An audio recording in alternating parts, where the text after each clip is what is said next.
კიდევ ერთხელ მოგესალმებით, ეს არის კურიერის 3 საათზე ახალამებს თამთა გაზაშვილი გაგაცნობთ. პარლამენტის დროებით საგამოძიებო კომისიამ 430 გვერდისგან შემდგარი დასკვნის პროექტი წარადგინა, როგორც კომისიის ხელმძღვანელმა თეა წულუკიანმა განაცხადა, 6 თვის განმავლობაში 46 ხდომა გაიმართა, გამოკითხეს 139 პირი, გაიმართა ერთი გასვლითი შეხვედრა ხონის სასჯელ ახსნების დახურულ დაწესებულებაში. კომისიის დასკვნა დღეს არ გასაჯაროვდება და მას ავარაუდოდ სექტემბრის პირველივე დღეებში პლენარულ სხდომაზე წარადგენენ. რა განცხადებები გაკეთდა საგამოძიებო კომისიის ბოლოს სხდომაზე, კესო ქაფიანიძე განაგრძობს თემაზე საუბარს.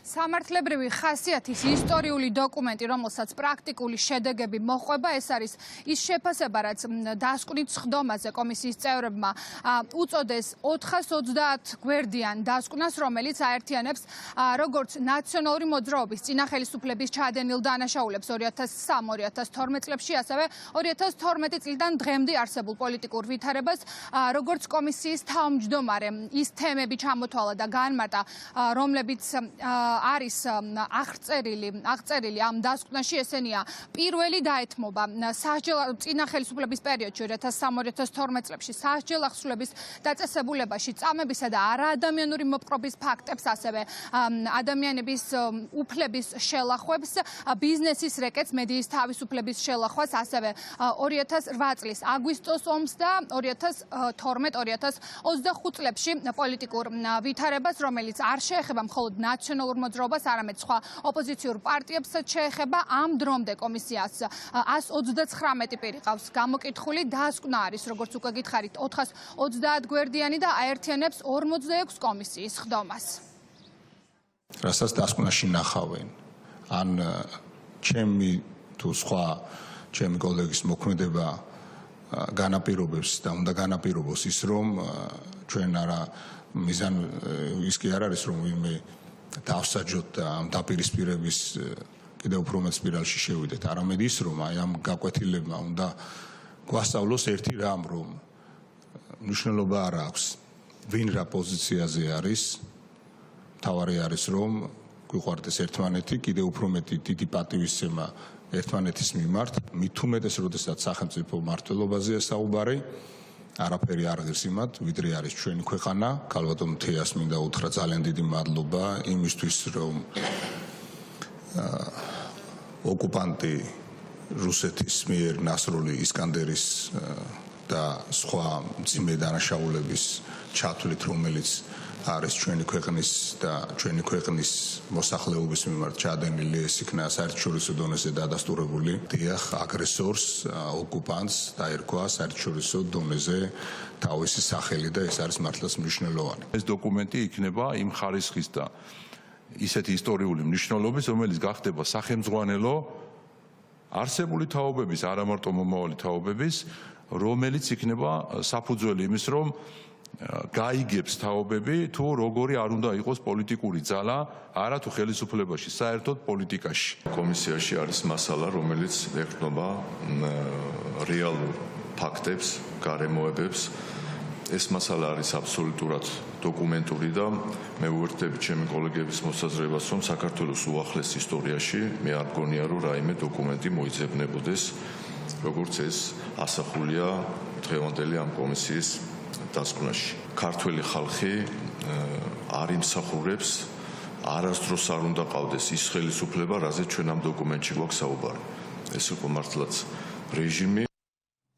5 თებერვალს დაწყებულმა დროებით საგამოძიებო კომისიამ მუშაობა დღეს 4 აგვისტოს დაასრულა. 6 თვიანი მუშაობის შედეგია, რომ 430 გვერდიან დასკვნაში 2003-2012, ასევე 2012-2025 წლებში ნაციონალური მოძრაობის საქმიანობა და მათი ჩადენილი დანაშაულებია გაწერილი. როგორც ჩვენთვის ცნობილია, კომისია მიმართავს პარლამენტს და წარუდგენს პარლამენტს საშემოდგომო სესიის პირველივე პლენარულ სხდომაზე და სწორედ იქ განიხილება მუხლობრივად ის დასკვნა, რომელიც კომისია მოამზადა, სწორედ ამის შემდეგ იმსჯელებს პარლამენტი ნაციონალური მოძრაობის აკრძალვის თაობაზე მიმართოს თუ არა შესაბამის ორგანოს, საკონსტიტუციო სასამართლოს.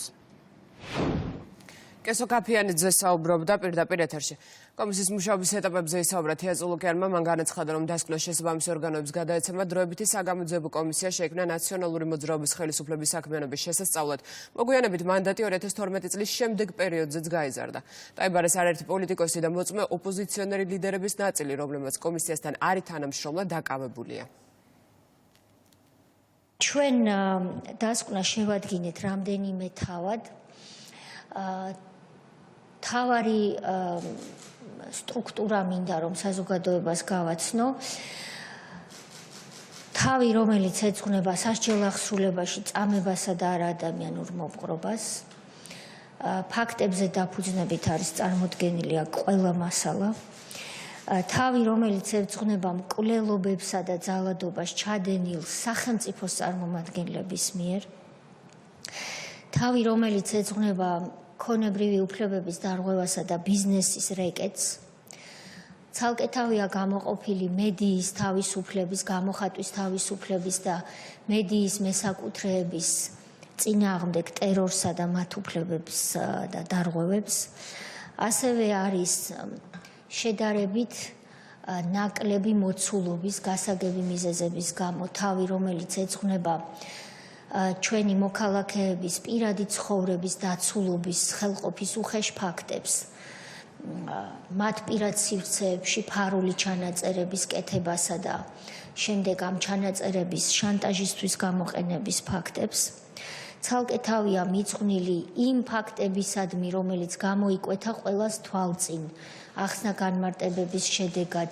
იქნებოდნენ ეს გენერლები თუ სხვა პირები, მსხვერპლები, ვინც ჩვენ გამოვკითხეთ 2008 წლის აგვისტოს ომთან დაკავშირებით და რასაკვირველია, თავი, რომელიც ეძღვნება ომის პროპაგანდას, რომელიც ეძღვნება კონსტიტუციური წყობილების ძალადობით შეცვლის მცდელობებს და ეს არის 2012 წლიდან დღემდე სამწუხაროდ ჩვენს ქვეყანაში მიმდინარე პროცესი. პარლამენტის საგამოძიებო კომისიის ბოლოს ხდომას ბრიფინგით გამოეხმაურა ნაციონალური მოძრაობა პარტიაში, რომლის ხელისუფლების საქმიანობასაც სწავლობდნენ, აცხადება, რომ კომისიის მიერ შედგენილი დასკვნა პოლიტიკური დევნის ნაწილია და ის ვერაფერს დააკლებს ნაციონალურ მოძრაობას. აქვე პარტიის თავმჯდომარემ კომისიის წევრების გასამართლების პირობაც დადო. განცხადებას უპასუხეს ქართული ოცნებიდან საპარლამენტო უმრავლესობაში აცხადება, რომ კომისიის მიერ მომზადებული დასკვნა ფაქტებით არის გამყარებული.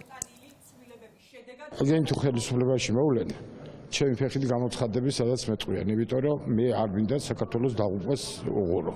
თუ მომკლავენ კიდევ უკეთესი იქნება, იმიტომ რომ არ მინდა ეს დავინახო. ისინი რომ გზნობდნენ, თქვა ამ დანაშაულებს, გზნობდნენ რომ რაღაც დიდი შეცნობები დაუშვეს, მაშინ ამ სიტყვებს რაც გითხარით არ ვიტყოდი.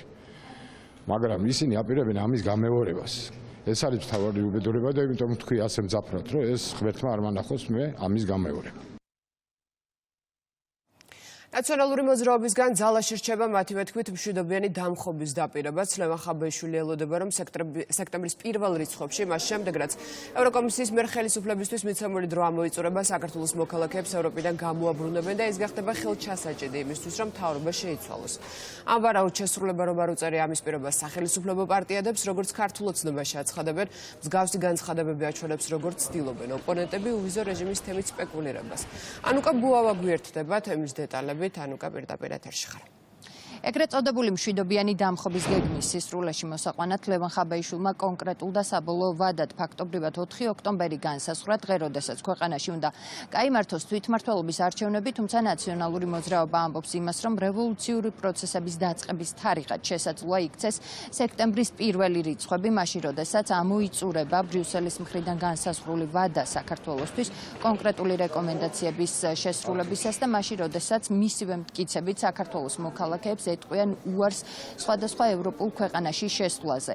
რაზეც ლევან ხაბაიშვილი ამბობს, რომ ეს იქნება ხელჩასაჭიდი და იქნება ერთ-ერთი მიზეზი იმისა, რომ რეაგირება ჰქონდეთ საქართველოს მოქალაქეებს დღეს ნაციონალურ მოძრაობაში დაადასტურეს ის, რომ ვიზა ლიბერალიზაციის საკითხი არის ნამდვილად ის, რაზეც ამყარებს ერთგვარი იმედს ნაციონალური მოძრაობა და ამბობენ იმასაც, რომ მხოლოდ საერთაშორისო დონეზე არსებული ვითარებით არ იხელმძღვანელებენ ისინი ისინი და იმუშავებენ იმისთვისაც, რომ ქვეყნის შიგნით საზოგადოების მღელვარება გაიზარდოს. რაც შეეხება სხვა ოპოზიციურ პარტიებს, მათ შორის გახარიას გუნდს, რომელიც გეგმავს და აპირებს მონაწილეობს თვითმმართველობის არჩევნებში, ექს-პრემიერის პარტიაში ამბობენ, რომ ისინი არ არიან რევოლუციის მომხრე და შესაბამისად ემიჯნებიან ნაციონალური მოძრაობის გეგმებს, რომელიც ლევან ხაბეიშვილმა გაახმოვანა და ამბობენ იმასაც, რომ ექს-პრეზიდენტის პარტიას არ აქვს ახლა სხვა რესურსი დარჩენილი და სწორედ ამიტომ საუბრობენ სხვადასხვა რადიკალურ გეგმებზე. მე არ მემაჩნია კაცო რამეს დავველოდოთ. მე ვამბობ რომ თუ არ შევდივართ არჩევნებში, მაშინ უნდა მოემზადოთ რეჟიმის დასამხობად. თან ვამბობ რომ ეს რო გავაკეთოთ მშვიდობიანად. შეიძლება მოხდეს სექტემბერში კაცო. მე ჩვენ ხო არ ვიცით ვიზა ლიბერალიზაციასთან დაკავშირებით. აი მე მაგალითად მოლოდინი მაქვს 31 აგვისტოს, როგორც კი აქედან ოფიციალური პასუხი არ ექნება 2, 3, 4-ში ჩვენ მოქალაქეებს სხვადასხვა ევროპულ ქვეყნებში შეექნებათ პრობლემა. მასიურად დაიწყება ადამიანების არ შეშობა. შესაძლოა ეს იყოს რაღაცა ისეთი ხელჩასაჭირი, რაზეც ქართულმა ხალხმა ირეაგიროს. მე ამას არ გამოვრიცხავ. 4 ოქტომბერი ბუნებრივი დედლაინია და მე ვამბობ, რომ შესაძლებელი არის თუ არა 4-ში გავიმარჯვოთ, ცხადია არის შესაძლებლობა. ასანქცირებენ 4 მილიონ ქართველს. შესაბამისად 5 აგვისტო იქნება, 7 აგვისტო იქნება, 31 აგვისტო იქნება, 27 სექტემბერი იქნება თუ რა იქნება? არავინ არ ვიცი. მე ბედნიერი ვიქნები, რომ ხვალვე არ იყოს ქართული ოცნება. და ნებისმიერ დროს არსებობს ამის ალბათობა. თქვენ რა გონიათ, რომ ვიზა ლიბერალიზაცია რო შეწყდება, ეს ხალხი მედამელოდება, რომ ქუჩაში გავიდეს? იმიტომ ქართულმა ოცნებამ იზრუნოს და შეასრულოს ის ვალდებულებები. თუ არ უნდა ქუჩაში გამოვარდნილი ქართველი ხალხის ნახვა. მხოლოდ საგარეო ფრონტზე ჩვენ ორიენტირებული არ ვიქნებით. ქვეყნის შიგნით თუ არ ადუღდა, არ იქნება მოკლევადიანი ბრძოლა.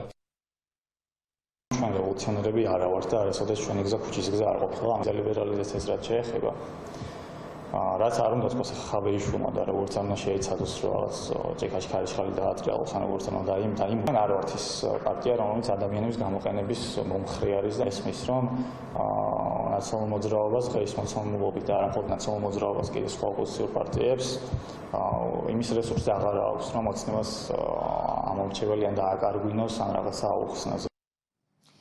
ლევან ხაბეიშვილის და ახლა უკვე ნაციონალური მოძრაობის განცხადება და დასტური გეგმებთან დაკავშირებით და გამოხატული იმედი შესაძლო სამოქმედო გეგმაზე ქართული ოცნებისთვის ადასტურებს იმას, რომ ეს არის საერთო ოპოზიციური გეგმა, რომლის შესაბამისადაც აპირებენ სხვადასხვა პოლიტიკური პარტიები იმოქმედონ თვითმმართველობის არჩევნებამდე პერიოდში.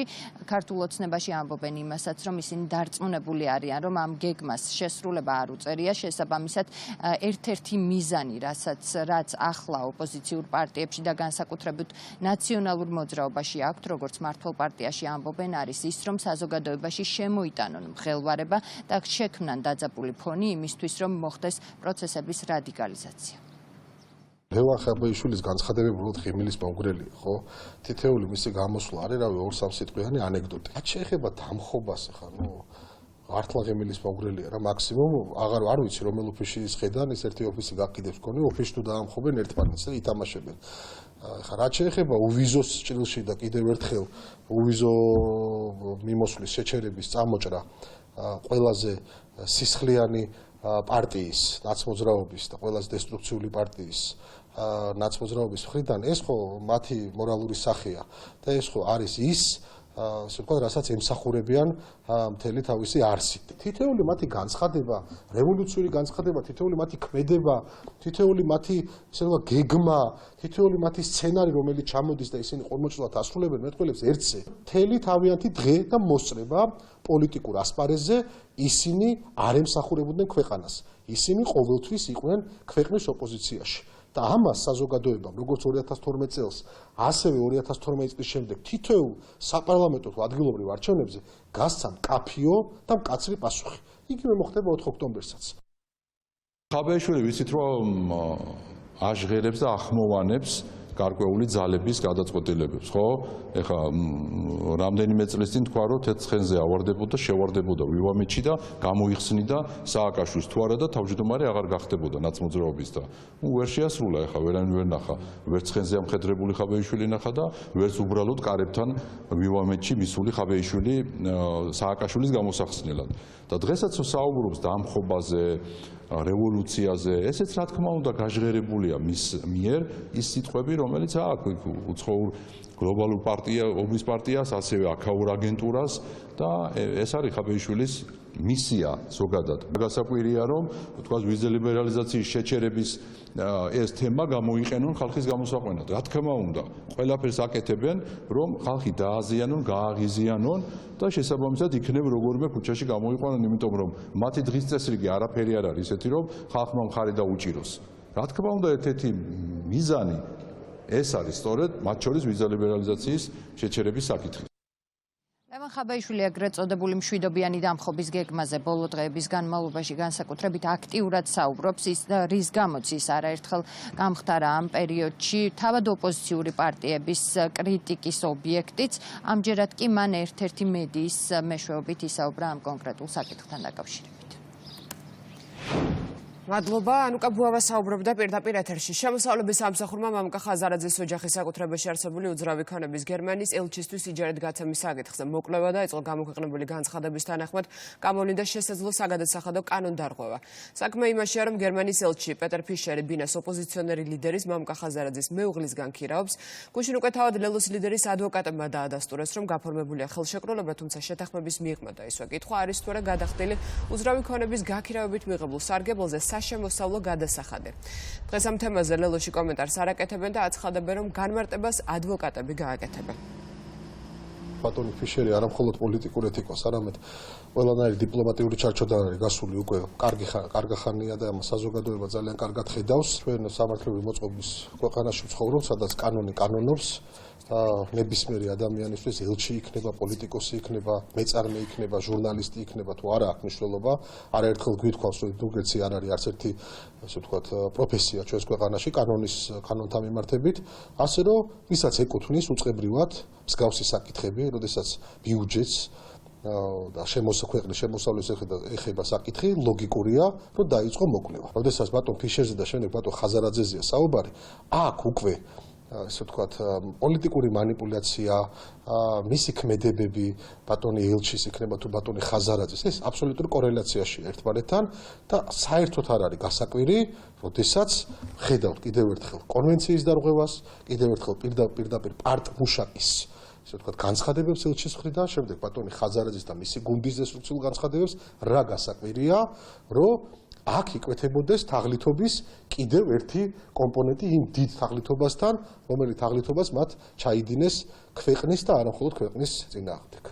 მე რომ მქონდეს ზედმეტი ბინა, არ მივაქირავებდი დიპლომას. არ ვიცი, მამუკა ხაზარაძის ადვოკატები და ოჯახი გააკეთებენ განმარტებას. იხდი და არ იხდი და რა კონტრაქტი იყო, მოკირავნისგან იქირავოთ, მე არ ვიცი, არ ვიცნობ ამ დეტალებს.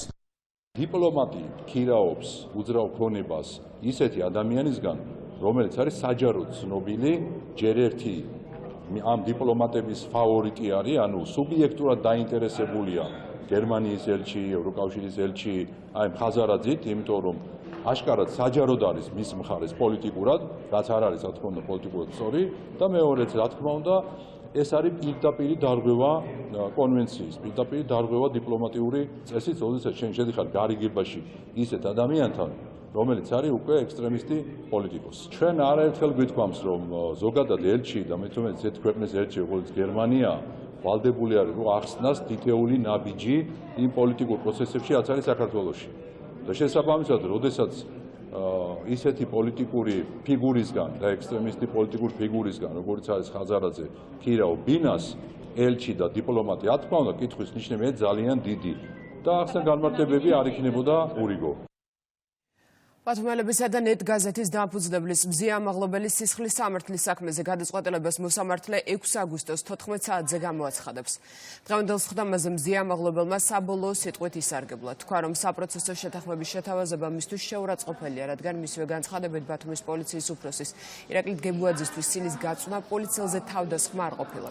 მზია ამაღლობელს გამოძიება სწორედ პოლიციელზე თავდასხმას ედავება, ეს ბრალდება სულ მცირე 4 წლიან პატიმრობას ითვალისწინებს მაქსიმალური სასჯელი 7 წელია. დღევანდელი სხდომა აქციის ფონზე წარიმართა სასამართლოსთან მზია ამაღლობელის მხარდამჭერები და ოპოზიციონერი პოლიტიკოსები იმყოფებოდნენ. ძალიან მოკლე შეჯამებაში ყველაფერი თუ არაზე ჩვენ 7 საათი ვისაუბრეთ, რასაც ამდენი ხანი ვიხილავდით, ანუ ყველაფერი შეაჯამა. მან პრინციპში სასამართლოს უთხრა, რომ ეხლა თქვენი გადასაწყვეტია, არის ეს თავდასხმა, თუ არის ეს შეურაცხყოფილი განადგურებული ადამიანის ემოციური რეაქცია, თავისთავად ცხადია იქნება მზია თავის განაჩენის მოსასმენად, აუცილებლად ჩამოვა დიახ 2 საათზე. პროფესია ინდულგენცია ვერ იქნება, ასეთია ქართული ოცნების პოზიცია საპარლამენტო უმრავლესობაში აცხადებენ, რომ ფაქტის სისხლის სამართლის დანაშაულია. ინდულგენცია ვერ იქნება ვერც ერთი პროფესია, როდესაც საკითხი ეხება სახელმწიფოებრიობას. მან სილა კი არ გააცნა კონკრეტულ პიროვნებას და სახელდაგვარს. მან სილა გააცნა სახელმწიფოს და კონკრეტულად ძალოვანი სისტემის წარმომადგენელს. აი ეს არის ფაქტი და აი ეს არის ამ ფაქტის შეფასება. ეხლა კიდევ ერთხელ ამას პოლიტიკურ შეფასებას ვაკეთებ ამ ფაქტის და დარწმუნებული ვარ, ნებისმიერი საღათმოაზროვნე ადამიანი ასე უყურებს. ეს არ არის პოლიტიკურად მოტივირებული, ეს არის კონკრეტული სისხლის სამართლის დანაშაული, რა შეფასებას მისცემს სასამართლო, ეს პოლიტიკოსების გადასაწყვეტი არ არის. ნარკოდანაშაულისთვის თურქეთის 3 მოქალაქე დააკავეს საჭარაში, ამოღებულია დიდი ოდენობით კოკაინი და ფსიქოტროპული ნივთიერება პრეგაბალინი. დანაშაული უწლამდიან უვადო თავისუფლების აღკვეთას ითვალისწინებს, ინფორმაციას და ვიდეო მასალას შინაგან საქმეთა სამინისტრო აქვეყნებს. ჭართალობის განზრახ მძიმე დაზიანების ბრალდებით ერთი პირი დააკავა მცხეთა-მთიანეთის პოლიციამ. გამოძიების ინფორმაციით ალკოჰოლის ზემოქმედების ქვეშ მყოფ ბრალდებულს და მეორე პირს სიტყვიერი შელაპარაკება მოვიდათ, რომელიც ფიზიკურ დაპირისპირებაში გადაიზარდა. ბრალდებულმა მეორე პირს ცივი იარაღის გამოყენებით ჭრილობები მიაყენა და შემთხვევის ადგილიდან მიიმალა. დანაშაული 7 წლამდე პატიმრობას ითვალისწინებს. ისევ პოლიტიკური დისკუსიის საგანია შვედეთის პრემიერ-მინისტრის განცხადება, რომ ერთნაირ სქესიანთა კავშირების ლეგალიზაცია უკრაინის ევროპული ინტეგრაციის მნიშვნელოვანი პირობაა. ამ განცხადებაზე სტოკჰოლმისგან განმარტებას ელოდება საქართველოს ხელისუფლება, რომელიც ამბობს, რომ მსგავსი მიდგომა მიუღებელია და ერთნაირ სქესიანთა ქორწინების დაკანონების წინაპირობა ევროკავშირში გაწევრიანების ფორმალურ მოთხოვნებს ეწინააღმდეგება. მსგავსი მოთხოვნა არავის აქვს ოპოზიციის შეფასებით, სადაც აცხადებენ, რომ ერთნაირ სქესიანთა ქორწინების დაკანონების ვალდებულება არც უკრაინისთვის დაუკისრებიათ. ერთ სახელმწიფოსაც კი აქვს უფლება, იმიტომ კონსენსუსს მოქმედებს ასეთ შემთხვევაში ევროკავშირი შეაფერხოს ნებისმიერი ქვეყნის გაწევრიანება ევროკავშირში. მაგრამ ეს არ ნიშნავს იმას, რომ ყოველი კონკრეტული ქვეყანა ახალ კრიტერიუმებს აწესებდეს. საყოველთაოდ ცნობილია ის კრიტერიუმები, და ის დავალებები, რომელიც უნდა შეასრულოს სახელმწიფომ. ამას მერე წაამატო რაღაცა დამატებითი დავალებები ინდივიდუალურად. იქ არის ყოველად არასამართლიანი. მაგრამ ამ უკრაინის შემთხვევაში ეს განსაკუთრებით ესე იგი რეზონანსულია, როდესაც არის 100,000-ობით გარდაცვლილი ადამიანი ამ ომის დროს და ბრძოლაში დაღუპული. მილიონობით ლტოლვილი ყავს ამ ქვეყანას. გამოხვიდე და ილაპარაკო თქვათ ამ დამატებით სულიად არაბუნებრივ მოთხოვნაზე ევროკავშირში გასაწევრიანებლად არის ყოველად წარმოუდგენელი. საქართველოს კონტექსტშიც არის ეს ყოველად წარმოუდგენელი, იმიტომ რომ საქართველოს მიიღო კონსტიტუციაში შესაბამისი შესწორება ჯერ კიდევ 2017 წელს, სადაც ნათლად წარმოაჩინა რა არის ამ სახელმწიფოსთვის ოჯახი. რას ნიშნავს ქორწინება. შვედეთი რამდენ მილიარდსაც აძლევს და როგორც ეხმარება უკრაინას, ეს ვიცი დანამდვილებით. უფლებების დაცვას და ქორწინებას შორის თქვენ სხვაობას ვერ ხედავთ? ჩვენ ხო დარეგულირებული გვაქვს და არ იქნება. კონსტიტუციის დონეზე მიმართეთ შვედეთის საელჩოს, ნაციონალური მოძრაობა რა კავშირშია შვედეთის საგარეო საქმეთა მინისტრი რას იტყვის? გაუგზავნეთ წერილი გიპასუხება. შვედეთის ელჩი ვალდებულიც კი არის, რომ ქართულ საზოგადოებას აუხსნას. რას ნიშნავს მისი პრემიერის განცხადება? რომ კანდიდატი ქვეყნები ვალდებული არიან, რომ ერთნაირ სქესიანთა ქორწინება დააკანონონ, ეს არის წინაპირობა ევროკავშირში გაწევრიანების, თუ სხვა რამე იგულისხმა მისმა პრემიერმა, მაშინ ესეც უნდა აუხსნას ქართულ ხალხს. იმიტომ რომ აქ ორაზროვნად არის ნათქვამი შვედეთის პრემიერმა, რომელიც სხვათა შორის არა მხოლოდ თავის, არამედ ევროკავშირის განცხადებას აზიარებს, ეს არ არის მისი პოზიცია მხოლოდ, პირდაპირ თქვა, რომ უკრაინას მოუწევს, რომ ერთნაირ სქესიანთა ქორწინების საკითხი დაარეგულიროს, თუ უნდა რომ გაწევრიანდეს ევროკავშირში და ჩვენ ვიცით, რომ კანდიდატი ქვეყნების მიმართ მიდგომები ერთიანია. ამიტომ შვედეთის ელჩის ვალდებულებაა, რომ ქართულ ხალხს აუხსნას, ეს რეალურად ვრცელდება საქართველოზე, თუ სხვა რამე იგულისხმება შვედეთის პრემიერმა. ზაზა შათერიშვილი ვრცელ წერილს აქვეყნებს, ის განიხილავს შეერთებულ შტატებსა და ევროკავშირს შორის დადებულ სავაჭრო ხელშეკრულებას შეთანხმება, რომელსაც მხარეებმა მიაღწიეს, მოიცავს შტატებში ევროკავშირის 600 მილიარდი დოლარის ინვესტიციებს, ასევე ევროკავშირის მიერ ენერგეტიკის და თავდაცვის სფეროში შეზღუდვების გაზრდას. ზაზა შათერიშვილი წერს, რომ სავაჭრო ხელშეკრულება ევროკავშირისთვის კაბალურია. ევროკავშირისათვის კაბალურმა გარიგებამ კიდევ უფრო ცხადი და მკაფიო გახადა Deep State-ის უახლოესი გეგმები. ასევე პირდაპირ გამოააშკარავა Deep State-ის აგენტურა. ასევე უნდა გავიხსენოთ, რომ აღნიშნულ შეთანხმებას, რომელზეც Ursula von der Leyen-ს ხელი მოაწერინეს და შედეგად ევროგაერთიანებას ხარაკირს სწორედ მისი ავტოგრაფი ექნება სამუდამოდ, წინ უსწრებდა კიდევ ერთი წევრი ქვეყნებისთვის არანაკლებ კაბალური შეთანხმება, რაც სამხედრო ხარჯების მთლიანი შიდა პროდუქტის 5%-მდე გაზრდას გულისხმობს. ეს კი თავის მხრივ ქვეყნების ბიუჯეტის 15%-ს აღემატება. პლუს ამას ამერიკის შეერთებულმა შტატებმა აიძულა ევროკავშირის ქვეყნები, რომ უკრაინის შეიარაღება სრულად საკუთარ თავზე აიღონ. ფული გადაუხადონ ამერიკას, შეიძინონ იარაღი და გადასცენ უკრაინას. მარტივად რომ ვთქვათ, Deep State-მა რუსეთ-უკრაინის ომისგან ამერიკის შეერთებული შტატები გვერდზე გასწია და პრობლემა სრულად თავზე ჩამოაცვა ევროპას. მოკლედ რომ შევაჯამოთ, როგორც ჩემმა მეგობარმა გოგა ხაინდრავამ გუშინ დაწერა, ადრე შუა საუკუნეებში დამპყრობელი ქვეყანას ხარკს რომ დაადებდა, ისე მოექცა ტრამპი ამ ჩვენი ცოდვით სავსე ევროკავშირს. ამ მოვლენების შეფასება თითქოს რთული არ უნდა იყოს. ამერიკის შეერთებულ შტატებს ახალი პრეზიდენტი დონალდ ტრამპი მართავს, რომელიც ერთი შეხედვით ამერიკელი ხალხის ინტერესებით მოქმედებს. პრობლემებს თავიდან იშორებს და საკუთარ ქვეყანაზე ზრუნავს. მარტივი ფორმულა ვერაფერს იტყვი, მაგრამ ჩნდება კითხვა, რატომ არ აკეთებენ იგივეს ევროკავშირის ლიდერები? რატომ თანხმდებიან ისეთ კაბალურ პირობებს, რაც უპირობოდ ევროკავშირის ეკონომიკის ჩამოქცევას და დიდი ალბათობით ამ გაერთიანების დაშლას გამოიწვევს. სინამდვილეში არც ტრამპი ზრუნავს ამერიკელ ხალხზე და არც ევროკავშირის ლიდერებს აქვთ უფლება ხალხის ინტერესებით იმოქმედონ. ყველაფერი Deep State-ის და ოლიგარქიული ოჯახების დალაგებულია. ნუ თუ ვინმე სჯერა, რომ Deep State-მა ევროპა დემონსტრაციულად იმიტომ დააჩოქა ამერიკის შეერთებული შტატების წინაშე მთელი მსოფლიოს დასანახად, რომ მათთან მებრძოლი ტრამპის იმიჯი კიდევ უფრო გაეძლიერებინათ. ეს ხომ სრული აბსურდია. ამერიკის შეერთებული შტატები დონალდ ტრამპის ხელით სწორედ რომ ოლიგარქების კარნახით იმართება. წინააღმდეგ შემთხვევაში არავინ დაუშვებდა პრეზიდენტ ტრამპის ჰეგემონად წარმოჩენას. ეს მოჩვენებითი დაპირისპირება მხოლოდ იმიტომ დასჭირდა Deep State-ს, რომ როგორმე საკუთარი შელახული და ფარდაახდილი იმიჯის რებრენდინგი მოეხდინა. ამ ყველაფრის გაგრძელებაა ევროპის ეკონომიკური ნგრევა, რომელიც საბოლოო ჯამში ისევ პოლიტიკურ ხელმძღვანელობას დაბრალდება. ამის კონტურები უკვე ნათლად გამოიკვეთა, როდესაც Deep State-მა მათ მიერ ხელდასმულ Ursula von der Leyen-ს ამერიკის შეერთებულ შტატებთან კაბალურ ხელშეკრულებაზე მოაწერინა ხელი. უახლოეს პერიოდში რიტორიკა სწორედ ისე შემოbrunდება, როგორც ეს პოლიტიკური დისკრედიტაციის კამპანიის დროს მოხდა. მოუბრუნდებიან Ursulას, Merz, Macron-ს, Starmers და სხვა აგენტებს და ადანაშაულებენ მათ ევროპისათვის ეკონომიკურად დამღუპველი გარიგების დადებაში და ხალხის თვალში ხელს მათ შეახოცავენ. და როდესაც პოლიტიკურად, ეკონომიკურად და მორალურად სრულად დისკრედიტირებული ევროპული ლიდერშიპი პირდაპირ დარჩება საზოგადოების წინაშე, რაც ფაქტიურად უკვე მომხდარია, ღიად გაჟღერდება ახალი და მთავარი ინიციატივა. უუნაროა არსებული პოლიტიკური სისტემა გაუმკლავდეს Deep State-ის მიერვე ხელოვნურად შექმნილ პრობლემებს. ამიტომ საჭიროა მმართველობის ახალი ფორმა და ეს ფორმა იქნება კორპორაციული მმართველობა. რომელი კორპორაციები მომართავენ ქვეყნებს. კორპორაციები, რომლებიც ფორმალურადაც და ფაქტობრივადაც სწორედ Deep State-ის საკუთრებაა. ეს იქნება ოლიგარქიული ოჯახების მმართველობის პირდაპირი ლეგალიზაცია. ამერიკის შეერთებულ შტატებშიც ფაქტობრივად იგივე პროცესი მიდის. ერთი განსხვავებით, აქ ეკონომიკის დაანგრევა არაფერში სჭირდებათ. Deep State ისედაც სრულად აკონტროლებს ამერიკის შეერთებული შტატების ყველა სტრუქტურას და ქვეყნის ეკონომიკა BlackRock-ისა და Vanguard-ის, ანუ ოლიგარქიული ოჯახების ხელშია. ამიტომ მათ შორის ევროპის ნგრევის ხარჯზე, როდესაც ისინი ამერიკის შეერთებული შტატების ეკონომიკას აძლიერებენ, ერთმნიშვნელოვნად აძლიერებენ საკუთარ თავს, ძლიერ მუშტს სხვა ქვეყნის წინააღმდეგ.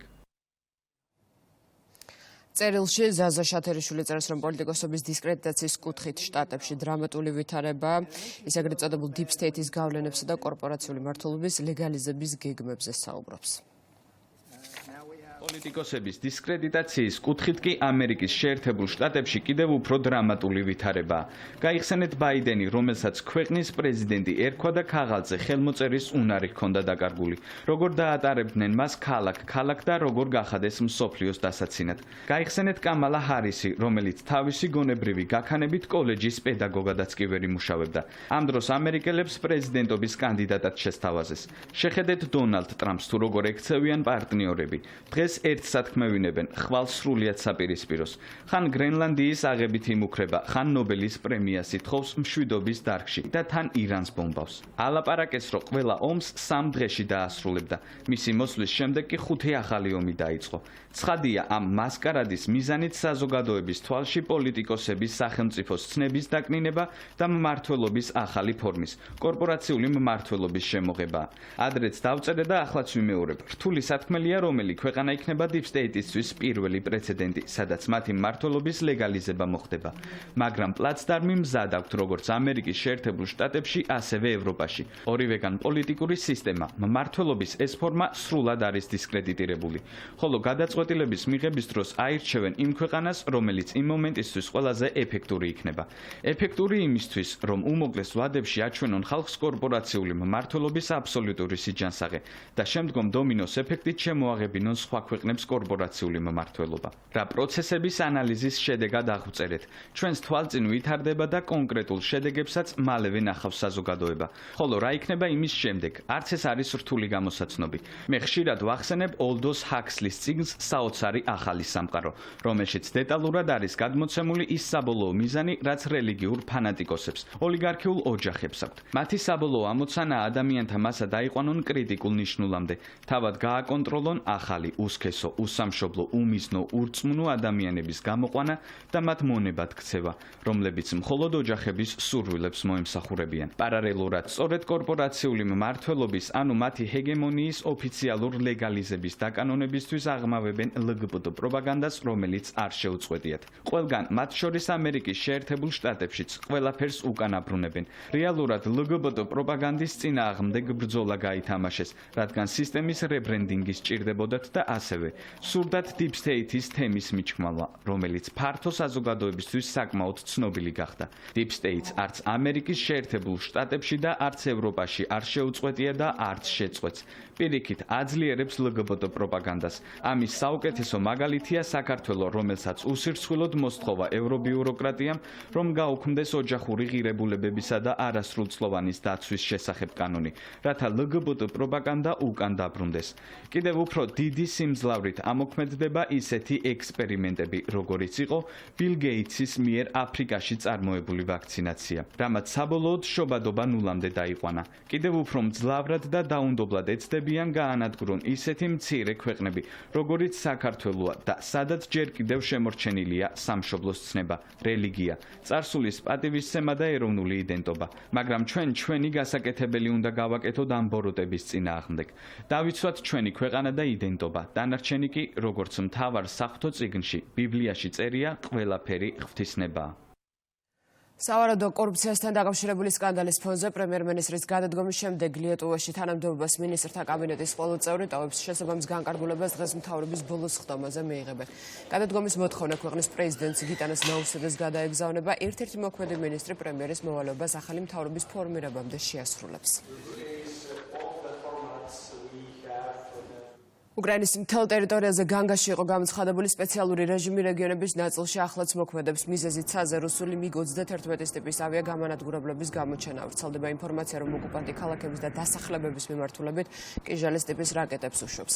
საჰაერო თავდაცვის სისტემა თავდასხმის მოგერიებას ცდილობს, მოქალაქეებს თავში საფარში გადასვლისკენ მოუწოდებენ. აფეთქებებია ოდესაში, ქალაქის სხვადასხვა ადგილას დრონებით დარტყმის შემდეგ ხანძარი გაჩნდა. იერიში მიიტანეს ხერსონის ოლქზეც, არიან დაღუპულები და დაჭრილები. პუტინი მზადაა უკრაინის პრეზიდენტ შეხვდეს. განცხადება კრემლის პრესსპიკერმა დიმიტრი პესკოვმა გააკეთა. რუსეთისთვის დაწესებული ულტიმატუმის ამოქმედებამდე ერთი დღით ადრე კი დონალდ ტრამპის სპეციალური წარმომადგენელი მოსკოვში ჩავა. მედია წერს, რომ იგეგმება მისი შეხვედრა რუსეთის პრეზიდენტთან. ტრამპის განმარტებით სტივ ვიტკოფის ვიზიტი 6 ან 7 აგვისტოს შედგება. შეერთებული შტატების პრეზიდენტი აცხადებს, რომ თუ კრემლი მშვიდობის დამყარებაზე უარს იტყვის, თეთრი სახლი რუსეთს ახალ სანქციებს და გადასახადებს დაუწესებს.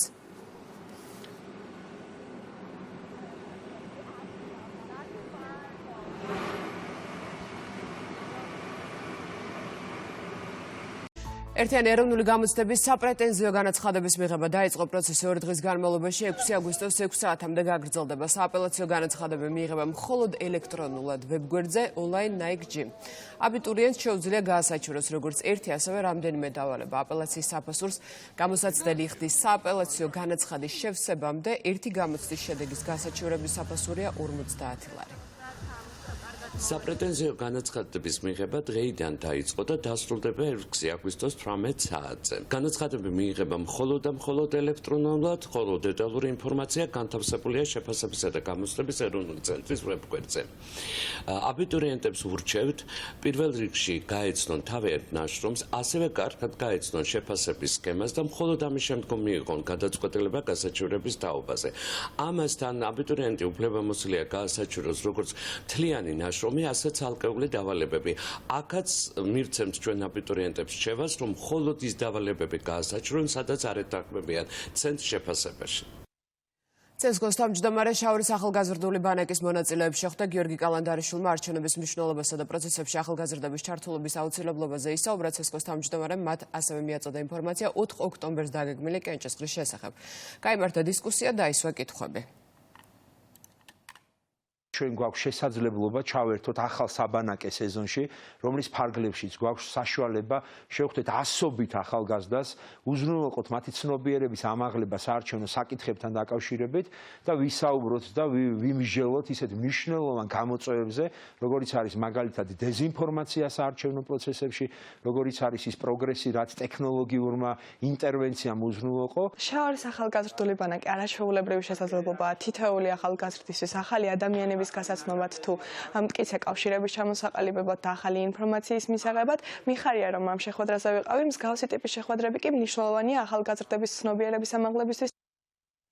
აჭარაში ევროპაში ყველაზე გრძელი ორზოლიანი ზიპლაინი გაიხსნა. პროექტის ჯამური ღირებულება 9 მილიონი ლარია, ზიპლაინის სიგრძე 1799 მეტრია. სამუშაოები იტალიურმა კომპანიამ შეასრულა. ჩირუხის მთაზე აშენდა ევროპაში ყველაზე გრძელი ორზოლიანი ზიპლაინი, რომელიც დღეს უკვე ოფიციალურად გავხსენით. ეს პროექტი მნიშვნელოვნად შეუწყობს ხელს რეგიონში ტურისტული პოტენციალის გაზრდას და რა თქმა უნდა ჩვენ მოსახლეობის სოციალურ-ეკონომიკურ მდგომარეობაზე აისახება აუცილებლად. რა თქმა უნდა ჩვენ რეგიონში კვლავ გავაგრძელებთ მნიშვნელოვანი ამბიციური პროექტების განხორციელებას.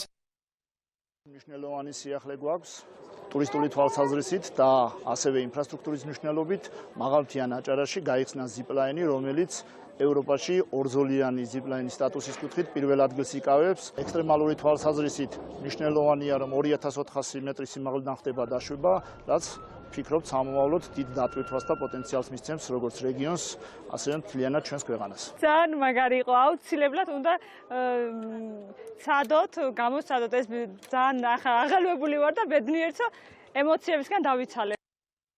92 წლის ასაკში კინორეჟისორი ელდარ შენგელაია გარდაიცვალა. ლეგენდარული ქართველი რეჟისორის ფილმებს შორისაა ცისფერი მთები, არაჩვეულებრივი გამოფენა, შერეკილები, სამანიშვილის დედინაცვალი. ელდარ შენგელაია შემოქმედება წლების განმავლობაში არაერთი ჯილდოთი და პრემიით აღინიშნა, მათ შორის მიღებული აქვს შოთა რუსთაველის სახელობის პრემია, წმინდა გიორგის სახელობის გამარჯვების ორდენი, წმინდა გიორგის ოქროს ორდენი და თბილისის საპატიო მოქალაქის წოდება. ელდარ შენგელაია 1933 წლის 26 იანვარს თბილისში დაიბადა. მისი მამა კინორეჟისორი ნიკოლოზ შენგელაია იყო, დედა მსახიობი ნატო ვაჩნაძე. მოსკოვში პირველი ფილმი დაამთავრა, სურათი არ მოეწონა. ნამუშევარი სამძიმრის წერილი გამოაქვეყნეს ბიზინა და ეკატერინე ივანიშვილებმა. ღრმა მწუხარებას გამოვთქვამთ ლეგენდარული ქართველი კინორეჟისორის ელდარ შენგელაიას გარდაცვალების გამო. ელდარ შენგელაია იყო ადამიანი, რომელმაც თავისი შემოქმედებით ქართული ხელოვნება გაამდიდრა და გამრავალფეროვნა. ქართველი ხალხის გულებსა და ცნობიერებაში კი წარუშლელი კვალი დატოვა. ელდარ შენგელაიას გარდაცვალება დიდი დანაკლისი არა მხოლოდ ქართული კინოსთვის, არამედ მთელი ქვეყნისთვის. გულწრფელ სამძიმარსა და თანაგრძნობას ვუცხადებ დიდი რეჟისორის ოჯახს, მეგობრებს, კოლეგებს და მთელ ქართულ საზოგადოებას ვკითხულობთ ბიზინა და ეკატერინე ივანიშვილების სამძიმრის წერილში. სამზიმრის წერილს აქვეყნებს ირაკლი კვაბახიძე, ელდარ შენგელაიას სახით ჩვენმა ქვეყანამ დაკარგა გენიალური რეჟისორი, რომლის ლეგენდარულმა ფილმებმა არაჩვეულებრივი გამოფენა, შერეკილები, ცისფერი მთები და ასე შემდეგ არ მხოლოდ კინემატოგრაფიაში, არამედ ზოგადად ქართულ კულტურაში უდიდესი კვალი დატოვა. როგორც ელდარ შენგელაიას გასაოცარი და ყველასათვის საყვარელი ფილმები, ისე ხსოვნა ლეგენდარულ ქართულ კინორეჟისორზე სამუდამოდ არჩება ჩვენი ხალხის გულებსა და ქვეყნის ისტორიაში წერს პრემიერ-მინისტრი. ელდარ შენგელაიას გარდაცვალების გამო მწუხარებას გამოთქვამს პრეზიდენტი. ელდარ შენგელაიას გარდაცვალება უდიდესი დანაკლისია მთელი ქვეყნისთვის, მან თავისი შემოქმედებით წარუშლელი კვალი დატოვა არა მხოლოდ კინემატოგრაფიაში, არამედ ქართულ კულტურაში. მისი შემოქმედება კი მაყურებელთა არაერთმა თაობამ შეიყვარა, წერს მიხელ ყაველაშვილი. სამზიმრის წერილი გამოქვეყნა პარლამენტის თავმჯდომარემაც. ელდარ შენგელაიას კინოშედევრებს ღირსეული ადგილი უკავია არა მხოლოდ ქართული, არამედ მსოფლიო კინემატოგრაფიის ისტორიაში. მის მიერ შექმნილი პერსონაჟები ერთნაირად შეიყვარეს თაობებმა, ხოლო ფრთიანი ფრაზები ყოველდღიური ქართული სასაუბრო ლექსიკის განუყოფელ ნაწილად იქცა, წერს შალვა პაპუაშვილი. დღის ყველა ამბავი რცლად შეგიძლიათ ნახოთ რუსთავი რჯიზე, მე ამით გემშვიდობებით 6 საათამდე. დროებით.